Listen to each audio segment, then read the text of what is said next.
Boa tarde a todos. É com enorme prazer que nós abrimos a sessão solene em homenagem aos 130 anos de amizade entre o Brasil e o Japão.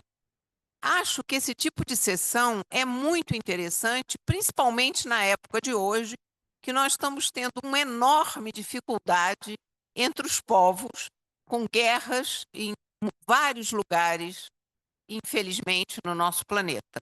Então, acho que as academias e os acadêmicos e as pessoas que têm algum tipo de inteligência devem procurar se juntar a outras pessoas de diferentes países para que a gente possa procurar algum tipo de entendimento entre as pessoas. E é nesse espírito, por exemplo, que a Academia Nacional de Medicina tem feito grandes esforços para se reunir com academias de medicina de outros países, e hoje nós recebemos aqui uma delegação vinda do Japão.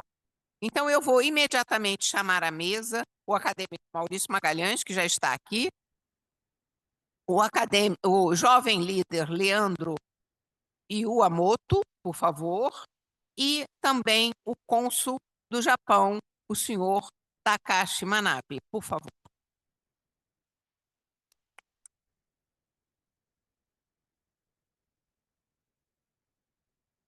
E eu gostaria de passar a palavra ao acadêmico Maurício Magalhães, que efetivamente organizou esta parte da nossa sessão de hoje. Muito obrigado, excelentíssimo presidente. Primeiro, eu queria agradecer mais uma vez. A presidente Eliette sempre tem apoiado todas as iniciativas e essa reunião de hoje foi uma ideia do jovem líder Leandro Yamamoto, que é um médico fisiatra lá da Universidade de São Paulo e que tem atuado de uma só maneira bastante consistente no nosso programa de jovens lideranças médicas. E conversando com ele, ele falou dessa associação e que esse ano estava se completando 130 anos. E eu achei muito interessante, porque a presidente Eliette, desde o início da sua gestão, ela sempre falou da intenção de internacionalizar a academia, sempre ter uma ação mais global, sair da seu e ampliar essa rede. E eu fiquei surpreso, porque o que foi dito e vai ser falado hoje aqui é que essa associação, seja ela através dos médicos, seja através dos estudantes de medicina, dos acadêmicos, tem quase 6 mil membros no Brasil. E eu fui ver na nossa história, parece que nós não temos nenhum representante da comunidade japonesa, seja Nisei, Sansei, Issei, né? Seja qual for das linhas de descendência, aparentemente nós temos, senhor cônsul, desde do início da academia, a academia vai fazer 200 anos, daqui a 3 anos, 4 anos, 3 anos, e ela, nesse período, nós tivemos mais ou menos uns 700 acadêmicos. E desses 700, até onde me consta, nenhum é descendente direto do Japão, e é um país com o qual nós temos uma relação muito sólida e muito antiga. Então, foi muito interessante essa oportunidade de integrar. Então, para nós darmos início, eu queria convidar, nós temos a honra, né, de ter aqui o cônsul-geral do Japão, no Rio de Janeiro, o senhor Takashi Manabe, que vai dar o seu discurso de honra, que o senhor pode falar lá do público.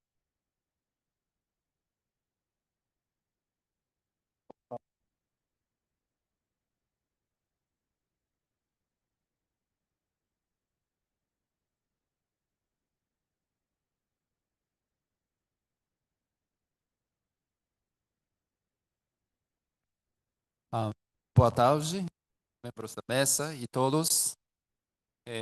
Meu nome é Takashi Manabe, sou cônsul-geral do Japão no Rio de Janeiro. E aqui no Rio tenho já quase 2 anos. É uma honra e alegria estar aqui presente nesta sessão solene em homenagem aos 130 anos de amizade Brasil-Japão, realizada pela Academia Nacional de Medicina. Muito obrigado pelo convite para este evento e agradeço à Academia Nacional de Medicina e os colaboradores e participantes deste evento. Como sabem, este ano é muito importante para as relações entre Japão e Brasil, como o ano do intercâmbio da amizade Japão-Brasil, celebrando 130 anos do estabelecimento das relações diplomáticas entre os dois países. Por isso, neste ano, muitos eventos comemorativos foram e serão realizados para promover ainda mais os laços de amizade entre os dois povos. E entendo que este evento é um deles. Em março deste ano, o presidente Lula visitou o Japão e nesta visita foi anunciado o plano de ação para a parceria estratégica global Japão e Brasil e foram adotados 84 atos entre os governos, entes públicos e privados japoneses e brasileiros para promover as cooperações nas áreas, incluindo saúde. Esta visita conseguiu um resultado muito positivo para fortalecer ainda mais as relações entre os dois países. E em junho deste ano, a princesa Kako da Casa Imperial do Japão visitou várias cidades do Brasil, incluindo Rio, e ela visitou o Cristo Redentor, o Jardim Botânico e o Palácio Itamaraty, e teve encontro com muitos japoneses brasileiros no Rio. E esta visita contribuiu muito para reforçar ainda mais os laços de amizade entre os dois povos. E saúde é uma das áreas importantes na cooperação entre Japão e Brasil. Por exemplo, atualmente está em andamento na Fiocruz o projeto para o fortalecimento de redes de monitoramento de genoma. E Japão e Brasil mantêm o objetivo comum de cobertura universal de saúde, o Universal Health Coverage, e continuarão a cooperar no setor de saúde, incluindo em inovação, em saúde digital, pesquisa e desenvolvimento em tecnologias de saúde, em aprimoramento das capacidades dos trabalhadores dos serviços de saúde, bem como na troca de informações e conhecimentos. E neste contexto, espero que esta Academia Nacional possa contribuir para promover o intercâmbio na área de saúde entre Japão e Brasil. Finalizo minhas palavras desejando sucesso deste evento. Muito obrigado.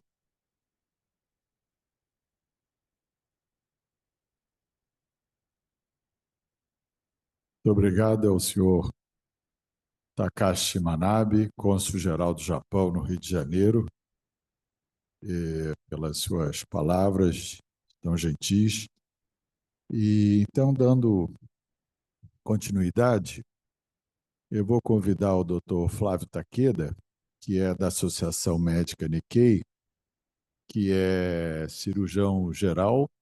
Ele é formado pela USP, fez pós-graduação, mestrado, doutorado, docência lá na USP, e ele passou um tempo no Japão e hoje ele coordena toda a área de cirurgia gastroenterológica digestiva alta da Rede Dora aqui no Rio de Janeiro e está fazendo um trabalho admirável de implantação dessas técnicas de cirurgias de alta complexidade, minimamente invasivas, aqui no nosso meio. Então, o doutor Flávio vai falar sobre a experiência dele à frente de que ele faz parte da Associação Médica Nikkei. Doutor Flávio, muito obrigado pela presença. Boa tarde a todos. Acadêmico Maurício, presidente Eliette, acadêmico Leandro, senhoras e senhores, boa tarde.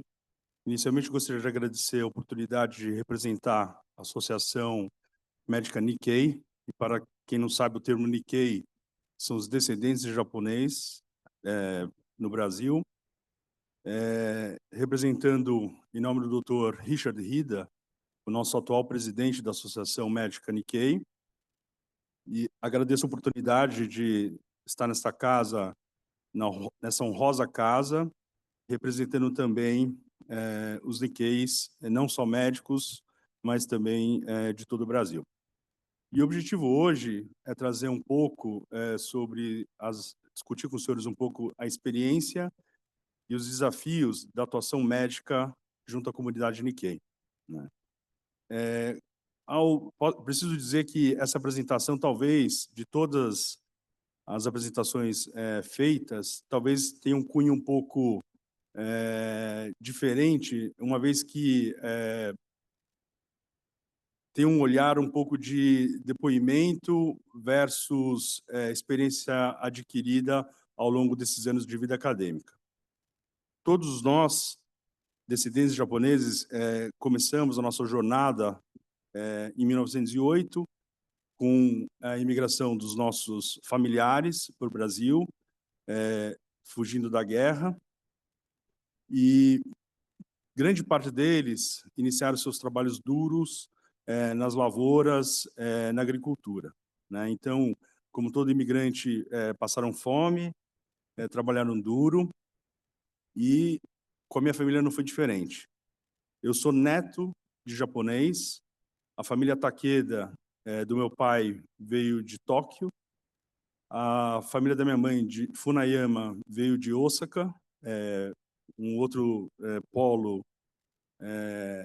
grande no Japão, e ambos foram a primeira geração não só alfabetizada, mas que completaram o superior completo, né?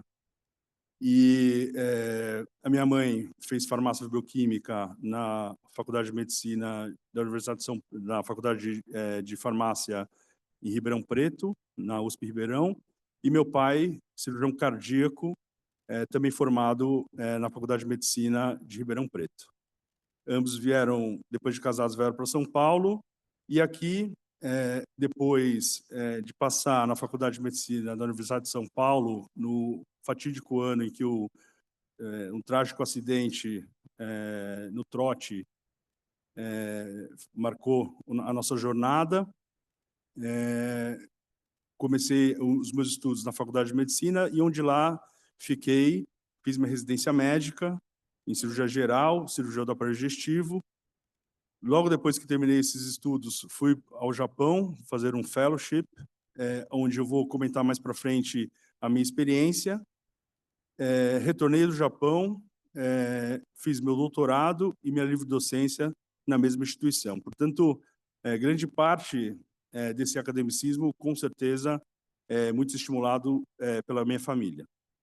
Um detalhe pouco discutido é que, mesmo na Faculdade de Medicina da Universidade de São Paulo, o número de descendentes Nikkei, isso registrado por um livro publicado sobre as histórias dos médicos descendentes japoneses, mostram que, nos últimos anos, a porcentagem de descendentes japoneses na faculdade tem aumentado também.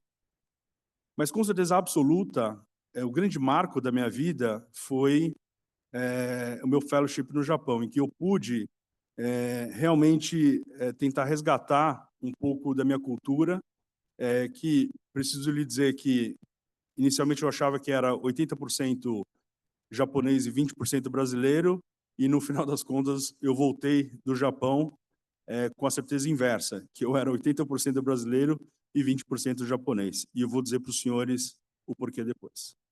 O fato é que saí da Universidade de São Paulo, fui para uma das maiores instituições acadêmicas do Japão, a Keio University, sitiada em Tóquio, um dos maiores centros de pesquisa translacional de medicina do mundo e, sobretudo, no Japão. Lá, eu buscava um aperfeiçoamento não só em cirurgia minimamente invasiva, mas também, por ser um centro de referência do trato digestivo, do aparelho digestivo, também aprendi e consegui ter um reconhecimento por mérito, como não só um interponto de estudos colaborativos, mas também, mais para frente, estabelecemos relações internacionais também. No canto superior esquerdo, o hospital universitário, canto superior direito, a minha apresentação em japonês, no dia do início do meu estágio, e no canto inferior direito, o alojamento onde eu fiquei esse tempo todo. E desse momento de interação gerou-se frutos, né? Um deles foi um acordo multicêntrico, né, multi-institucional, firmando uma cooperação entre a Faculdade de Medicina e a Universidade de Keio, sabendo de todas as estruturas, desde do professor titular até os departamentos subsequentes. Tive a oportunidade também de trabalhar em outros serviços, como na National Cancer Center, Yokohama, Kawasaki, e também entre outros. E lá tive a oportunidade de criar muitos amigos, amigos dos quais encontro em encontros internacionais.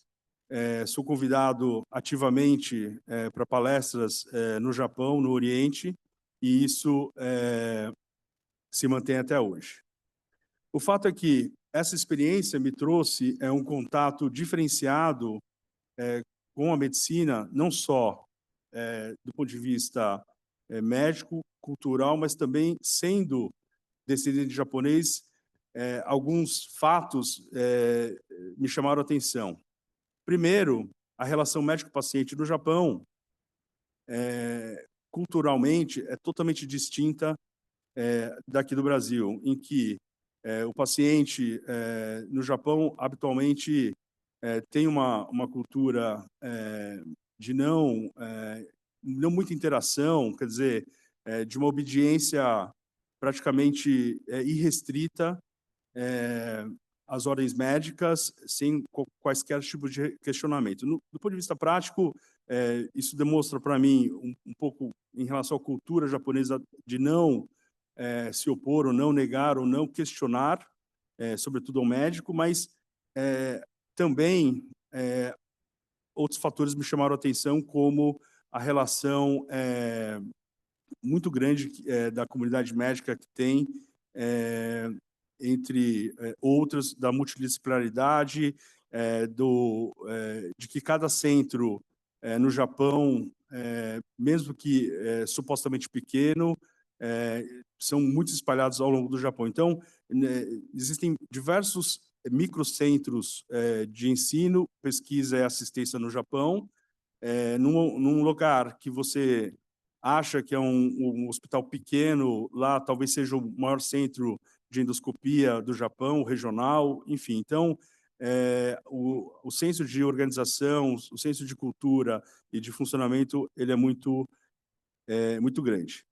Entretanto, alguns aspectos culturais, eu acho que nessa reflexão interferem um pouco na adesão e da atuação médica. Entre eles, a questão da resiliência da cultura japonesa, tolerância à dor, ou seja, a tentativa de minimizar sintomas ou de não ir atrás de sinais e sintomas de alarme.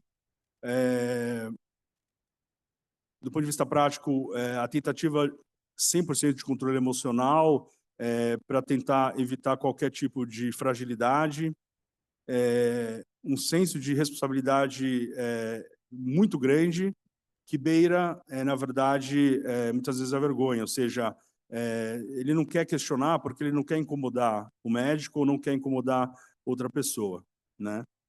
E a extrema valorização do trabalho, quando eu digo extrema, a ponto de ter um prejuízo psicossocial. Então, algumas características em especial da cultura japonesa, eu acho que talvez tenha essa interferência não só na adesão da conduta médica, mas também no desfecho final. Outros aspectos que também valeria a pena pontuar é que a fidelidade, né? Então, geralmente, os pacientes me pareceram muito fiéis à instituição, né? Quer dizer, não de uma forma até mesmo inquestionável, né? Então, todos os pacientes se sentiam muito confortáveis, a despeito de não buscarem ativamente muita informação, sempre seguiam praticamente todas as ordens médicas, na medida do possível, obviamente, sem qualquer tipo de questionamento. Isso, para mim, me chamava muita atenção, porque em determinado momento, até do ponto de vista cirúrgico, por mais que houvesse uma compreensão pós-operatória, uma adaptação alimentar, ou alguns fatores que pudessem influenciar na qualidade de vida desse paciente, não havia qualquer tipo de pergunta e sim aceitação. Então, são situações que acho que a gente tem que ter na cabeça em como esse tipo de experiência pode modificar um pouco a conduta médica em relação a essa questão cultural. Mas, sem sombra de dúvida, a saúde mental hoje ainda é um tópico muito relevante na cultura japonesa, em que sintomas simples de depressão, ansiedade, eles são muito mitigados, são muito subestimados, e isso na população geral. Eu me recordo, de uma forma até um pouco trágica, no meu primeiro mês, voltando do hospital em Tóquio, um rapaz do meu lado pulou na linha de trem do meu lado, assim, eu nunca tinha presenciado algo do gênero, e cheguei estarrecido no dia seguinte, comentando isso com o pessoal, e eles falaram, olha, isso daqui não é uma rotina, mas é muito frequente no Japão. Então, isso me marcou muito, a ponto de realmente ficar preocupado e ter um olhar um pouco mais diferente. Na verdade, a introspecção e a resiliência, talvez andem juntos, talvez tenhamos que ter um olhar um pouco mais diferenciado. Mas a proposta, obviamente, acho que ter acesso a essa cultura, promover intercâmbios, ter essa experiência em conjunta. Por isso que a Associação Médica Nikkei ela foi criada justamente para dividir experiências e que possamos não só os médicos da comunidade Nikkei, mas a todos que tenham essa experiência de troca de cultura e de experiência. Então, nada mais justo que os descendentes japoneses médicos se unirem para discutir sobre questões culturais que possam impactar no dia a dia da prática médica.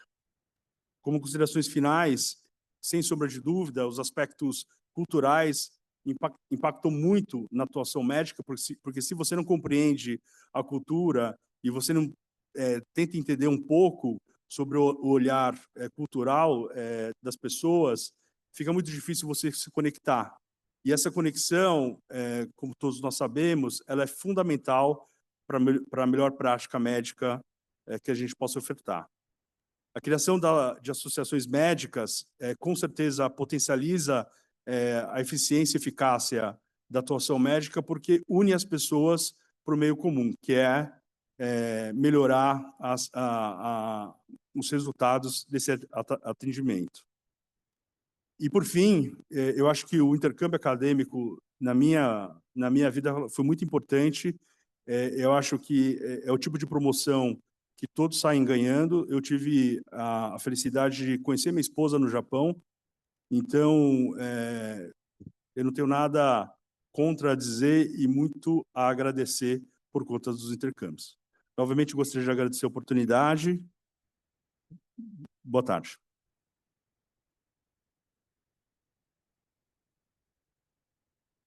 Muito obrigado, professor Flávio Takeda. Muito interessante a sua apresentação e seguramente vamos ter comentários interessantes dos nossos psiquiatras sobre esses aspectos transculturais. Bom, continuando, eu convido agora o doutorando Kawan Kunigami, que ele é doutorando, estudante de medicina da Universidade Federal do Rio de Janeiro, e ele está envolvido na Associação Médica Nikkei Acadêmica, que é dos estudantes de medicina. Pelo que nós podemos vir aqui pelo Dr. Flávio, é um contingente significativo das faculdades, principalmente em São Paulo. Então, ele vai falar um pouco sobre as ações da Associação Médica Nikkei Acadêmica. Dr. Kawan, muito obrigado pela sua presença.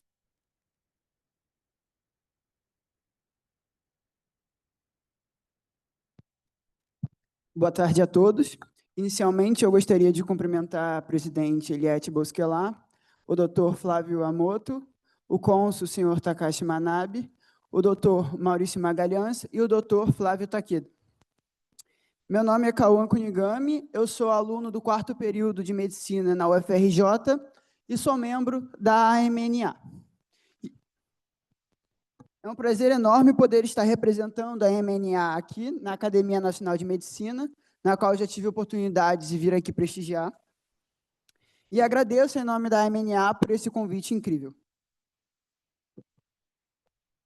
Hoje eu vou falar um pouco sobre os objetivos e contribuições da Associação Médica Nikkei Acadêmica, ou AMNA.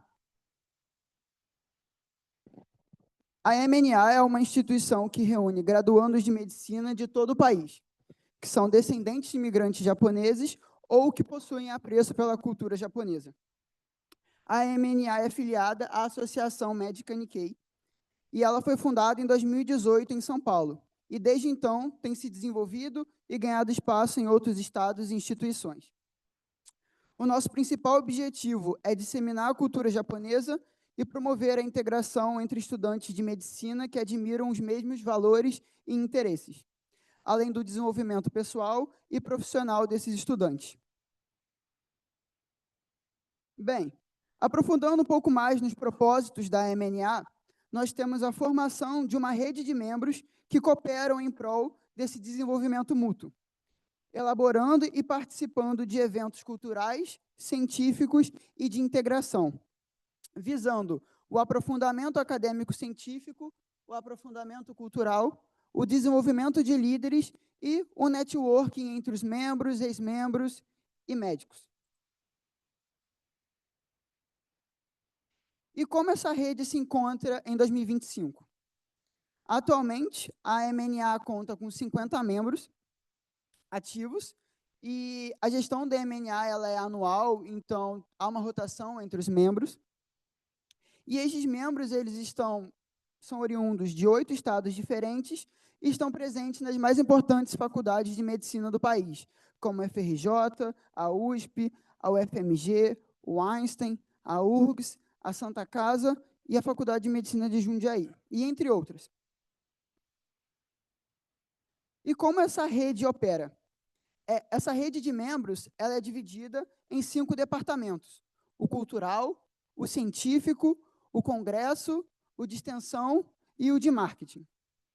Além da equipe executora, que é composta pelo presidente e por outros diretores, e são responsáveis por integrar os departamentos e reger toda a instituição. E mais adiante eu vou falar um pouco mais sobre cada departamento. Bem, o departamento cultural é responsável pela integração dos membros e por organizar eventos culturais. Organizar o Undokai, que é uma gincana japonesa, o Bounenkai, que é uma organização, é uma confraternização de fim de ano, e organizar eventos integrativos entre diferentes faculdades. Além de elaborar os produtos, como as camisas, as canecas, da AMNA. O departamento de marketing, ele representa a AMNA nas redes sociais. A instituição conta com mais de 1.300 seguidores e realiza posts informativos semanalmente, que também são responsabilidade desse departamento. Aqui temos o departamento de extensão, que é responsável por buscar parcerias com instituições para a realização de eventos, capacitações e estágios para os membros, além de organizar eventos voltados para a população, como atendimento a idosos, atividades com os escoteiros, e logo mais eu vou falar dessas atividades. O departamento científico é responsável por organizar ações voltadas para o aprimoramento profissional do membro, podendo ser presencial ou online, e ele realiza um papel de divulgação científica nas redes sociais também. Ele fomenta a pesquisa e o aprendizado entre os membros da MNA. É o departamento no qual eu faço parte. Agora eu vou falar do último departamento, que é o Congresso. E já vou dar início às contribuições da MNA. O departamento do Congresso é responsável por organizar o COMAN, que é o Congresso Médico Acadêmico Nikkei. É um evento presencial que acontece uma vez ao ano e reúne palestras, workshops e treinamentos. Esse ano teremos a 5ª edição do COMAN, e ela vai acontecer no dia 8 de novembro, em São Paulo.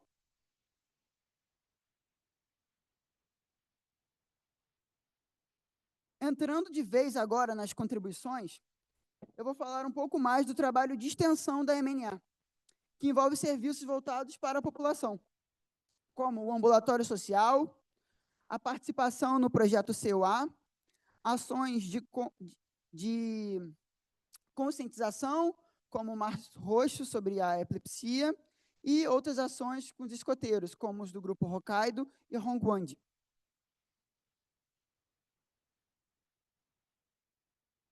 Além dessas ações, temos os eventos voltados para o aprimoramento profissional dos membros, como aulas online sobre os temas médicos, divulgação de vídeos sobre especialidades médicas, organização de estágios e vínculos com hospitais e fomenta a pesquisa e capacitações.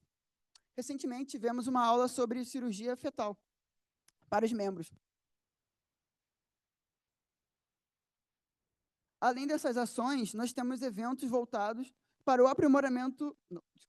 Agora, voltando um pouco mais para o desenvolvimento pessoal, de integração e de networking, nós temos outros eventos, como o Undokai, que é uma gincana japonesa que estimula a competitividade e a parceria saudável entre os membros.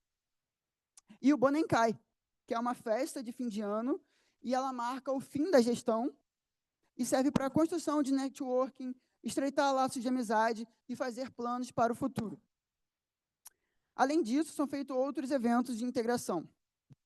É comum nas comunidades Nikkeis a presença de eventos de integração visando a cooperação e a amizade entre os membros e as instituições. E a MNA apresenta esse fator de uma forma muito forte. Então, normalmente, depois de vários eventos, como os que eu já citei, pequenas ações de integrações ocorrem, que seriam uma reunião, um jantar, algo para promover a conversa e a troca entre os membros.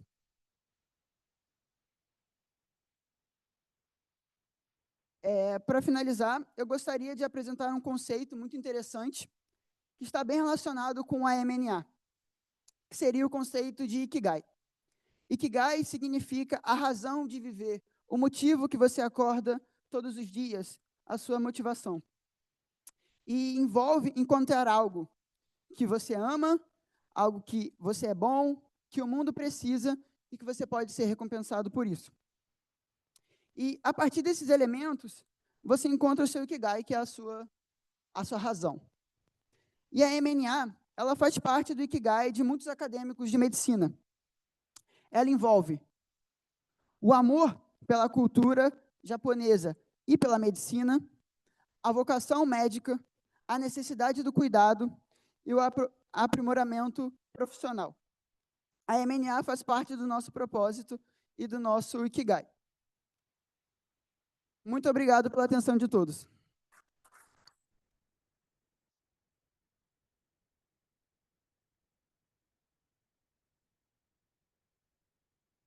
Muito obrigado ao doutorando Cauã Kunigami. É muito interessante ver essas sementes já sendo plantadas durante a faculdade e criando esses laços que seguramente vão fazer parte desse Ikigai de todos vocês e que, sem dúvida, vai fazer toda uma diferença no futuro. E nós vamos ter agora, para falar sobre 130 anos de amizade e o futuro da longevidade no Brasil, o Dr. Leandro Yamamoto, que é membro do Programa de Jovens Lideranças, tem participado ativamente do nosso programa. Ano passado, não, esse ano, né? Na nossa reunião com o Japão, ele falou muito sobre essa questão cultural dos médicos orientais aqui no Brasil, da questão da adaptação e da aceitação do paciente brasileiro. Nós vimos, tão interessante, o Dr. Flávio falou sobre a questão da cultura do paciente japonês. Quer dizer, então, o médico oriental japonês, seja japonês ou oriental em geral, que venha para o Brasil, que vai encontrar um paciente, eu diria, talvez o inverso daquele padrão japonês. Então, é um desafio também para vocês lidarem com esse perfil do paciente latino, se eu posso dizer assim, pelo menos os brasileiros. Então, o Dr. Leandro falou muito bem e foi um sucesso a sua apresentação na nossa reunião em conjunto com a associação, com a Academia Chinesa, né, com a China Anti-Cancer Association. Então, doutor Leandro, muito obrigado pela presença. A palavra é sua. Muito obrigado. Agradeço a todos pela presença aqui. Quero agradecer especialmente o convite da Academia Nacional de Medicina. Agradeço a presidente acadêmica Eliette Bosquella. Agradeço ao convite do Dr. Maurício Magalhães. Agradeço a presença do cônsul Takashi Manabe, aos colegas de mesa Dr. Flávio Takeda e Kawan Kunigami. Hoje vamos tratar de um tema muito importante, que são os 130 anos de amizade Brasil-Japão e o futuro da longevidade no Brasil. Inicialmente é interessante a gente entender o contexto histórico em que estamos envolvidos. Então, nós temos aí em 1895 o Tratado de Amizade, Comércio e Navegação entre o Brasil e o Japão. Em 1908 tivemos a chegada do Kasato Maru, o primeiro navio, e o início da imigração japonesa no Brasil. E a partir disso, nós tivemos alguns marcos na saúde que são interessantes serem lembrados. E hoje é interessante a gente prestar atenção em alguns aspectos importantes que aprendemos com a cultura japonesa e também com as tradições japonesas que podemos implementar no Brasil. Se nós formos pensar nos números hoje, na celebração dos 130 anos de amizade, é interessante a gente entender as diferenças entre cada uma das populações. Então, o que eu quero chamar a atenção aqui hoje, por exemplo, na expectativa de vida da população brasileira, nós temos 76,2 anos. Agora, a expectativa de vida média no Japão seria 87,6 anos de idade. Ambos acima da média global, que é de 73,4 anos. Só que o mais importante, mais do que anos de vida, é interessante a gente entender a qualidade de vida em que a população está vivendo hoje. Será que esses anos a mais de vida que nós temos em relação à média global, ela necessariamente tem uma melhor qualidade? E é isso que o Japão nos ensina. Então, com base numérica, se formos fazer um comparativo de expectativa de vida média em anos, é claro que o Japão é muito maior, o Brasil é maior do que a média global, mas é interessante a gente entender os motivos do porquê a população japonesa vive mais do que a população brasileira, e mais do que isso, por que melhor qualidade. Se nós formos, por exemplo, analisar na ilha de Okinawa, em que tem a maior concentração de centenários japoneses vivendo atualmente, nós temos aí alguns pilares da longevidade japonesa que foram comprovados por alguns estudos publicados já, entre eles o colega Kawa Kunigami acabou comentando que seria o Ikigai, a razão de viver, ou seja, não existe o conceito muito bem de aposentadoria, de parar de fazer tudo para o idoso japonês. Ele não para de fazer tudo. Ele continua atuando e enxergando no propósito naquilo que faz, seja cuidando dos netos, seja cultivando hortas, seja trabalhando ainda nas redes de supermercado, a gente vê idosos trabalhando em várias atividades, vários trabalhos, vários empregos, a gente enxerga idosos no metrô, a gente enxerga idosos limpando, por exemplo, banheiros, limpando o chão. Então, tem vários filmes que retratam essa realidade japonesa, mas eles entendem que aquilo tem um propósito, mesmo do trabalho mais simples até o trabalho mais complexo, como, por exemplo, médicos atuando até hoje. E isso dá sentido e razão na existência. Dieta e moderação. A gente tem um princípio chamado hara hachibu. O japonês ele nunca come 100%, até ficar 100% satisfeito. Ele come até ficar 80% satisfeito. E isso, além da satisfação durante a alimentação, o japonês ele tem uma dieta altamente equilibrada. Peixes, frutos do mar, algas e vegetais. Então, isso tudo ajuda a regular muito mais a flora intestinal. Terceiro princípio, nós temos um movimento natural inconstante, ou seja, a população japonesa é educada desde a infância a fazer movimentos constantes. Então, não existe aquele conceito de ficar 1 hora, 2 horas na academia e reservar aquele período apenas para atividade física. O japonês, por outro lado, pratica caminhadas, está em constante movimento, faz exercícios pela manhã, que a gente conhece como taiso, alongamentos, exercícios, e isso, natural e constantemente, o povo japonês vai preservando a saúde e vai conseguindo mais longevidade e preservando mais qualidade de vida. E o quarto pilar seria a comunidade e suporte, que a gente chama de moai. Então, nós temos fortes laços sociais e grupos de apoio mútuo. A comunidade japonesa é muito unida. Aqui no Brasil também a comunidade Nikkei é muito unida. E é isso que traz mais segurança emocional e financeira ao longo de toda a vida. Então, tem uma forte rede de suporte, tem uma forte atuação na comunidade, seja em trabalhos voluntários, seja ajudando o próximo, mas sempre atuando em conjunto na comunidade. Então, isso, desde a infância, são princípios que são incorporados no dia a dia e ensinados à nossa população japonesa.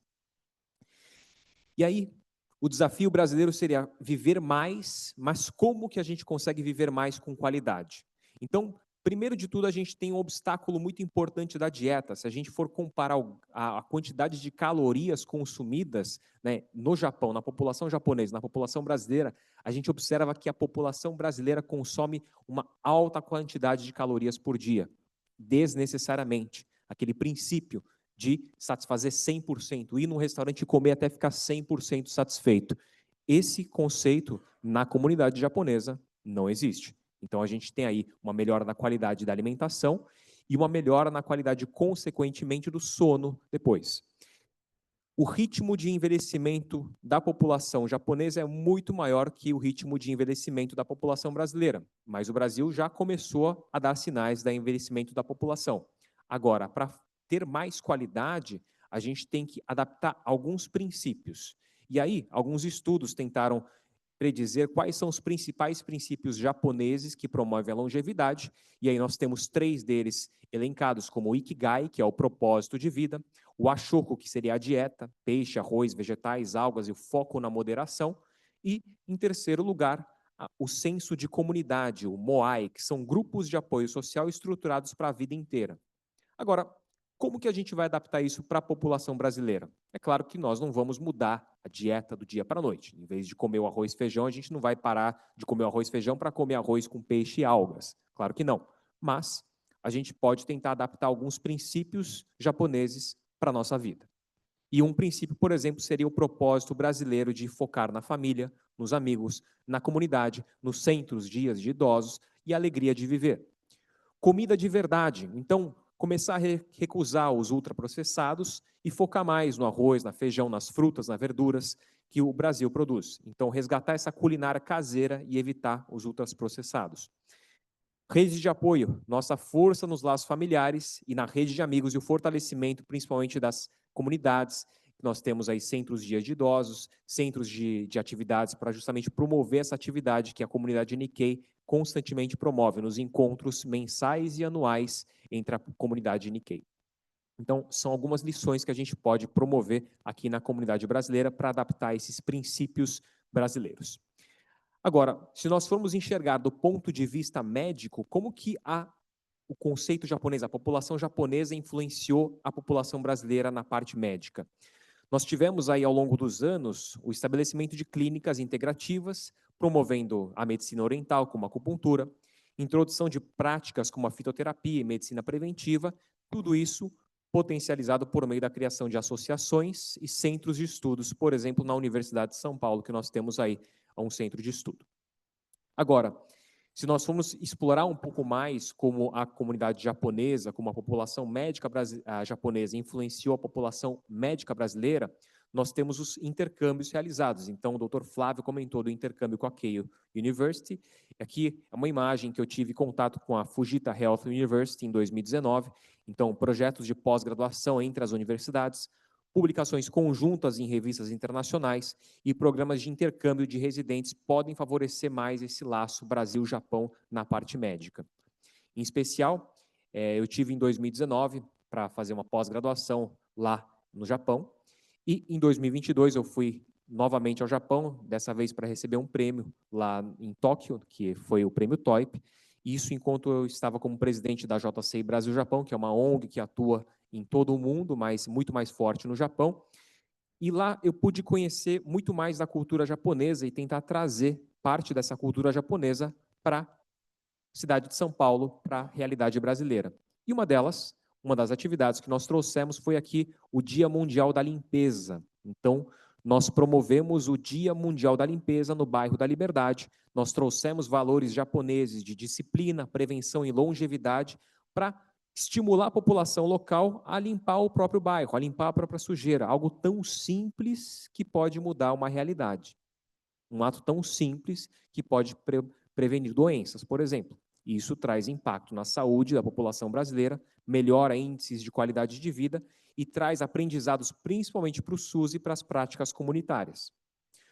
Uma outra lição que eu trouxe do Japão, dessa vez reconhecida no ano de 2020, foi justamente a criação aí de um aplicativo para promover uma rede de contato entre pacientes e cuidadores. Então, nós criamos aí o aplicativo chamado Rei Amigo, que nós tivemos a honra de ser premiados lá no International Society of Physical and Rehabilitation Medicine em 2020, como prêmio de inovação, justamente fazendo essa conexão entre pacientes, cuidadores e centros de cuidado na parte oncológica. Então, esse é o case do Rei Amigo, que foi reconhecido aí nas redes sociais e foi divulgado posteriormente, justamente fazendo com que haja um maior cuidado da comunidade em relação aos próprios pacientes. Então, cuidadores e pacientes e médicos foram conectados por meio desse aplicativo. Finalizando, como que nós podemos tentar promover mais colaborações e parcerias Brasil-Japão? Então, a própria Academia Nacional de Medicina, ao realizar esse evento, juntamente com associações Nikkei e universidades, ela pode justamente favorecer esse âmbito de conexão entre as entidades. Nós podemos justamente realizar pilotagens em ambulatórios e centros de referência e apoio para a expansão em pesquisa conjunta entre as universidades, como acontece atualmente entre a Universidade de São Paulo e a Universidade de Keio, entre a Universidade de São Paulo e a Universidade de Fujita, então, entre outras universidades japonesas, para que a gente consiga crescer cada vez mais e aprender os princípios japoneses, incorporando a prática brasileira. Muito obrigado pela atenção de todos. Nós celebramos aqui os 130 anos de amizade. O nosso compromisso é cultivar saúde e inovação. Agradeço.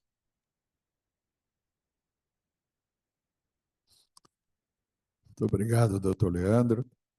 Sem dúvida, uma excepcional apresentação e acho que nós temos muito a apresentar. Eu devolvo a palavra à presidente para ela conduzir a discussão. Gostaria muito de ouvir os nossos psiquiatras, porque as diferenças são abissais entre as duas culturas. E aí? Acadêmico Antônio Egídio Nar.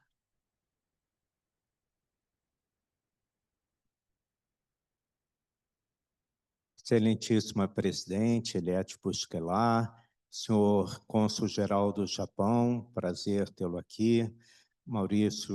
Acadêmico Maurício Magalhães, parabéns pela organização, também o nosso jovem líder médico, os apresentadores, todos falaram muito bem, muito interessante, gostei muito. Eu já estive 2 vezes no Japão, as 2 vezes a trabalho, me reunindo lá, eu sou psiquiatra, então me reunindo com psiquiatras japoneses, e aprendi muito em relação à cultura japonesa, em relação às diferenças psicopatológicas que existem entre algumas patoplastias das doenças mentais.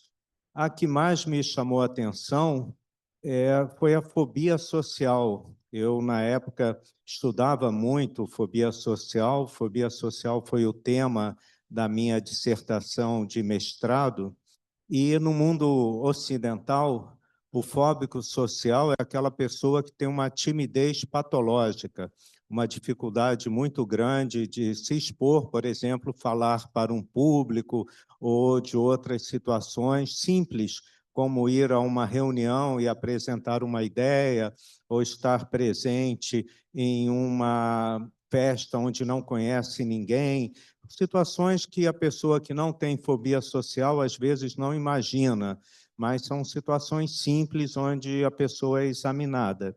E o raciocínio, o pensamento do fóbico social ocidental é que ele vai agir de forma errada, de forma ridícula, vai ser motivo de crítica ou vai ser motivo de risada, porque ele vai tremer, gaguejar, tropeçar, enfim, situações que ele teme que poderão causar um constrangimento a ele. O japonês, com fobia social, tem os mesmos sintomas físicos da fobia social, são sintomas de ansiedade, tem o mesmo comportamento de esquiva, né, de evitar situações, de estar na frente de outras pessoas, mas o pensamento do japonês é diferente. Ele tem medo de, agindo de forma errada, tremendo, gaguejando, tropeçando, que o outro fique constrangido com isso e se sinta incomodado. Então, a preocupação do fóbico social japonês é com o outro e não com ele mesmo, né? Ele acha que se ele não agir bem, se ele não se comportar de uma forma normal, o outro pode ficar constrangido e isso incomoda muito a ele pensar no outro. Então, isso foi algo que me chamou muita atenção. Mas realmente existem várias diferenças na compreensão do que é depressão, na compreensão do que é o mundo subjetivo. Eles têm uma visão muito mais coletiva do que nós ocidentais, uma visão muito mais individual. Mas parabéns a todos e obrigado por essa apresentação.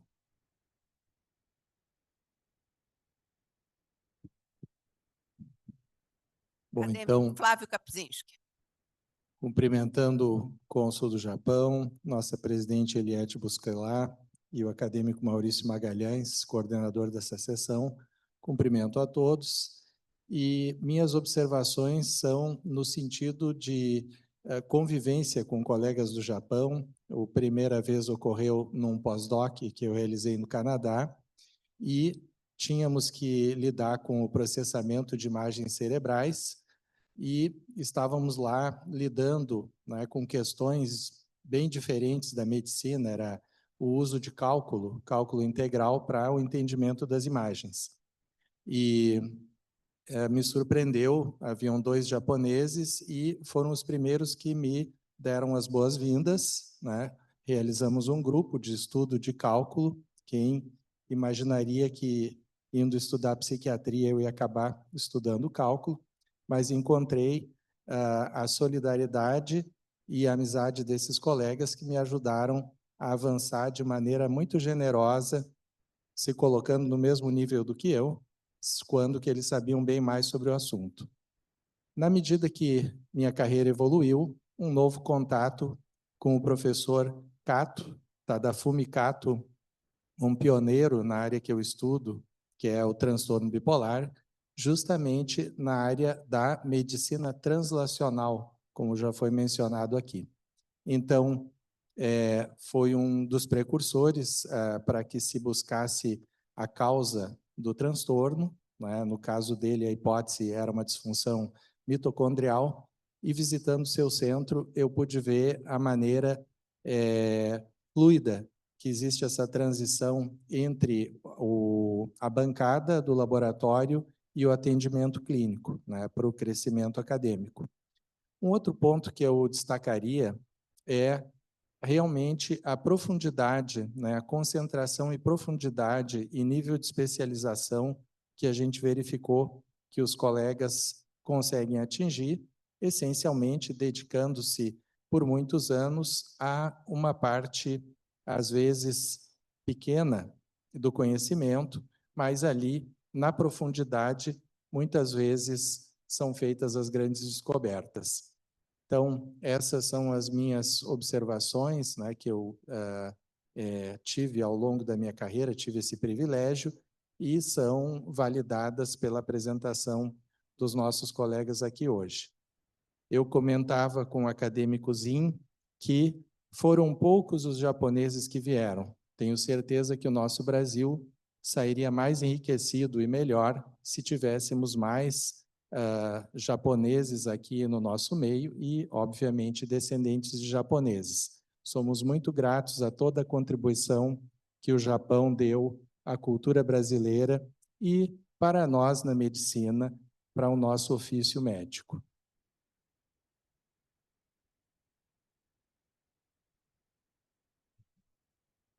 Algum acadêmico quer fazer uso da palavra, quer fazer algum comentário? Eu tenho a dizer que quando eu estive no meu pós-doc na Suécia, e depois fiquei professora associada, eu tive uma aluna médica que foi fazer pós-doc na Suécia. E nós discutimos várias vezes as semelhanças entre a cultura escandinava e a cultura japonesa. Não existe uma diferença tão grande como entre a cultura brasileira e a cultura japonesa. A cultura escandinava é bem mais próxima da cultura japonesa. E ela realmente foi uma pessoa importante na minha carreira, foi a primeira pessoa japonesa que eu tive contato e orientei. Depois disso, eu visitei o Japão 3 vezes e a cultura japonesa sempre me impressionou muito.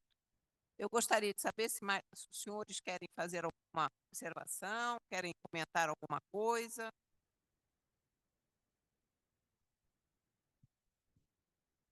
Então, nós agradecemos muito a presença de vocês. Espero, como disse o acadêmico Kapczynski, que venham mais japoneses para o Brasil. Acho que vocês podem enriquecer muito a nossa cultura, nós somos muito gratos por isso. E convido a todos para o nosso chá acadêmico. Muito obrigada.